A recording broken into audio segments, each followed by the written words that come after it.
During the many years of going through anime shows, I found that the best years for me personally were from 2003 to 2006. Some of these years held classics from my childhood, well, not really childhood, from middle school to high school, that I would still recommend to this very day. Samurai Champloo, Ergo Proxy, Code Geass. I'm telling you guys, if you haven't watched any of those shows that I just mentioned, here's what you need to do. First subscribe, then go watch those classics. Another show that I've watched during the early 2000s that I love the aesthetic for is Last Exile, a story in which people use these aerial vehicles known as van ships as a means of transportation. And I'm not going to go too much into the story, but know that there's a conflict between two warring factions and the main character is, of course, thrusted into the mix. I won't stress watching it compared to the ones I mentioned earlier, but definitely watch it if you have the time. I mentioned how I loved the aesthetic for Last Exile, but I never knew what it was called until a Google search that I recently did, and that aesthetic is known as diesel punk, and the way it's mixed with this cute anime style goes very well, and the man behind this is Murata. Murata is a Japanese artist and designer that is actually known for combining diesel punk and Japanese anime elements, and he is best known for his character and concept designs for the aforementioned Last Exile and Blue Submarine. He began his career in the early 1990s doing design work for video games, including having done the illustrations and character design for the fighting game series made by Atlas, Power Instinct. And honestly, this is just the abridged version. This guy has done so many things. His website has a full-blown list of the things he has done during his career, and it is a lot. He's even had multiple gallery exhibitions. This guy just goes around a lot. Anyway, similar to Fuke, Murata doesn't really do that much manga or inked work, so I'm just going to be looking at his character designs and his other illustrative work while talking about things that I find interesting in his style. One particular reason as to why I decided to look at Murata was because while I'm not too into cute anime art styles, his art style in particular strikes a chord to me. I don't know how to accurately describe this feeling, but something about these characters feel very human. I want to say that maybe it's because most of his designs are pretty grounded, but he can get a bit more zany if he wants to, depending on what he's working on. He does mostly draw cute girls, which is a staple I guess in the anime manga industry, but he draws them with a lot of soft curves and expressions. Looking at this profile shot, you can see that he doesn't draw a lot of acute angles, let alone sharp ones. And looking at the torso, notice how smooth the transition is from the neck to the trapezius, then to the shoulder, which makes sense because to convey a level of cuteness, you would want to avoid sharp and jagged angles, because as humans, we sort of view sharp things as more aggressive and hostile, while curved, smooth things are a lot more cute and welcoming. And yes, while it's technically the same sort of distortions and exaggerations you could find in any other anime art style, say like large eyes, small nose, etc, I find that it's this particular line economy that stands out for me. By just looking at it, I could sort of describe it as not being cluttered with needless lines. For example, most artists would take time to show some indication of the collarbone and the sternocleidomastoid muscle and how they sort of connect at the pit of the neck. Even other art styles that stray away from more realistic anatomy have some line or indication of these parts. However, Murata omits this, but only during the sketching phase. I'll come back to this point later when discussing his illustrative work, but keep this in mind.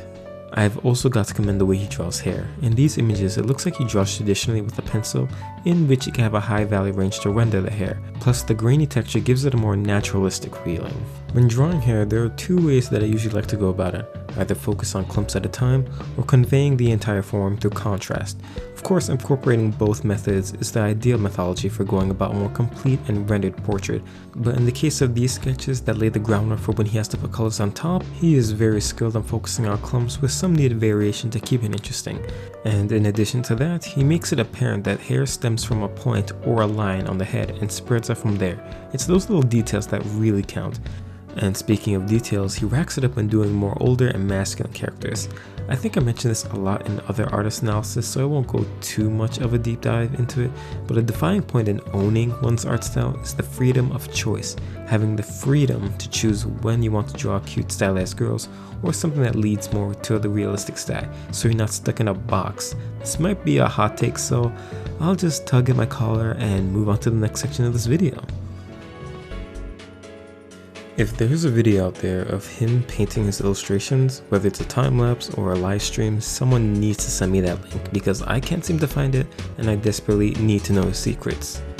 His illustrations are narrative wonders. I feel like there's so much storytelling going on in some of these pieces, as if there was a full story in the making, but he just consolidated into one or two images. And to go along with the soft features he draws, his painting method has a soft feeling that's very pleasant to the eyes. And I noticed that he also likes to incorporate a piece of machinery or vehicle in his more complex pieces, which sort of calls back to him doing dieselpunk machinery designs in Last Exile. But when he's not doing any complex compositions, he mainly does character-centered portraits.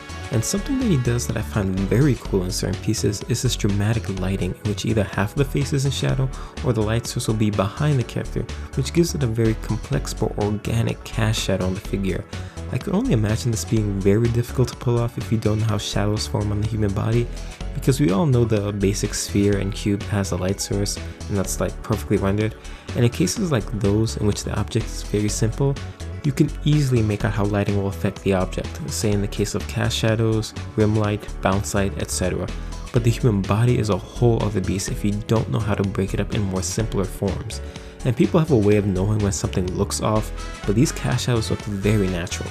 Also, I'm assuming after these sketches, he goes straight into digital painting due to the lack of any obvious line art. That and the combination of soft and hard edges, which I say all the damn time, it gives these anime proportions a realistic rendered style, which is something I guess makes his style stand out. In the previous section, I mentioned how he omitted lines in places like the neck during his sketching phase, but as he goes on to paints, he then renders all those details. And due to there not being any glaring line art, him solely rendering the small details is not intrusive. In fact, I think he extends this to the backgrounds because they look fully rendered with seemingly no undersketch. If you peek at some of the backgrounds, you can see that it utilizes a very natural color palette. I can't really describe this a better way, but if you look at, say, the backgrounds from any Makoto Shinkai film, while it is very jaw-dropping, the color palette is very vivid and it screams anime. While Murata's backgrounds are very tame, which in turn makes it feel like the real world, which compounds the effect of a grounded, naturalistic feeling, which I guess is the main theme of his art style. Just, it feels natural. Murata Range is an artist that I've known for quite a while, and I don't know anyone who has really talked about him. Yeah, sure, there are some videos on YouTube looking at his future log art book, but nothing really taking a deep dive. And while I'm not highly invested in cute anime art styles, Murata separates himself from others with the soft features he gives his characters he draws, as well as his line economy by leaving out features that he will eventually get to by rendering them out fully without using any lines. This ends up giving his illustrations a realistic rendering, which is then topped off with amazing dramatic lighting that just looks very natural. He has a couple of art books like Future Rhythm, Future Code, and his most recent art book, Future Log, that I unfortunately do not have. He has a website where he has a catalog of the plethora of work he has done during his career, and he also has a Twitter where you can see more behind the scenes work, and some personal sketches that you should really check out if you're interested in his work. Thank you so much for watching, and I'll see you guys in the next one.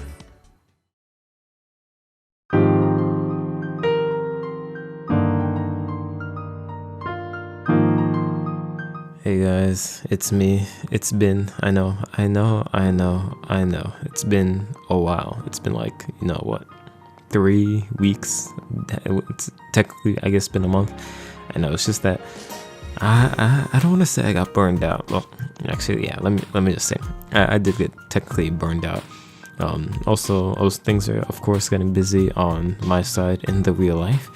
So that explains why I've been MIA for a while from YouTube. I wanted to come back with an artist analysis because I feel like you guys are, I guess, I don't want to say owed one, but I felt bad if I came back with a basic drawing video. And to be fair, these artist analysis videos are sort of what you guys came to see or what you guys want to see. So yeah, I'm back with this. I don't know if this technically took a long while to make. I will say that this artist, Murata Range or Renji, is an artist that I sort of was going to do this a bit earlier, but I didn't want to go to him specifically because I felt like he was definitely not as, I guess, well known or prestigious as, say, like, Ishida Sui or Tatsuki Fujimoto or just those guys. But I sort of want to tackle these, I guess, lesser named artists because, I don't see anyone talking about them. Like, and I guess I sort of want to get called dibs on them before someone inadvertently, does their review or talk through about them. And let's just say I want to be the first one to get on that piece of pie before anyone else takes it. So yeah. And since I have a YouTube like community page now, I think I'm just going to make polls for a few artists and see whichever artist gets the most votes, and I'll just do that, and I'll just make that the method in how I choose the next artist to look at. Anyway, I'm gonna be uploading a bit more art videos since I still want this to be an art channel. So yeah, again, thank you so much for any of you guys watching that continue to watch my videos despite me having a very random upload schedule. I try to do once a week, but sometimes these weeks get very busy and cluttered. So for the guys that always watch my videos, and for the new people that have subscribed or continue, or for the new guys, I'm seeing my subscriber count and it keeps going up, and I feel bad because I'm not uploading any videos. So yeah, anyway, thank you guys for sticking around and watching my nonsense, and like, comment, subscribe, and I hope to see you guys in the next one.